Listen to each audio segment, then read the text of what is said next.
The news line, अचूक वेधक.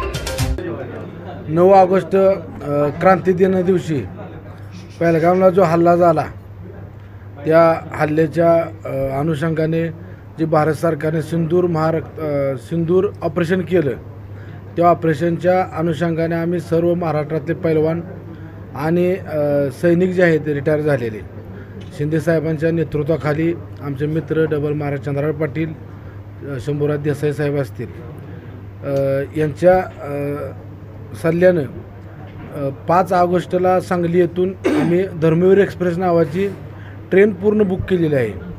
त्यातून 1000 युवक सातारा आणि सांगली जिल्ह्यातून येणार आहेत आणि तिथं आम्ही 7 ऑगस्टला तिथं पोहोचणार आहे. 8 ऑगस्टला तिथं रेस्ट घेणार आहे. 9 ऑगस्टला क्रांती दिना दिवशी जम्मू येथे कमांड हॉस्पिटलला रक्तदान करणार आहे. 1000 लोक रक्तदान करणार. महाराष्ट्राचे मुख्यमंत्री रक्तदान करणार आहेत ना? उपमुख्यमंत्री एकनाथ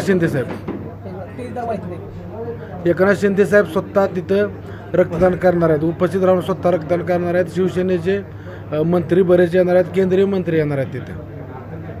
ऑपरेशन सिंदूरचा पुढचा टप्पा कसा असेल? भविष्यात आम्ही वर्षभर ही यात्रा चालणार आहे आणि नेव्हीचं हॉस्पिटल आणि ह्याचं आपले एअरफोर्स हॉस्पिटल या ठिकाणी त्यांच्या मागणीनुसार 2-3 महिन्यानंतर तिथं आम्ही ही यात्रा चालू ठेवणार आहे. तिथे जाणार आहे सर्व युवक. आता सध्या किती लोकांनी यासाठी नोंदणी केलेली आहे? आता 7,500 लोकांनी नोंदणी केलेली आहे, परंतु तेवढ्या लोकांना आम्ही नेऊ शकत नाही. 1000 लोकांना फक्त घेऊन जाणार आहे आम्ही.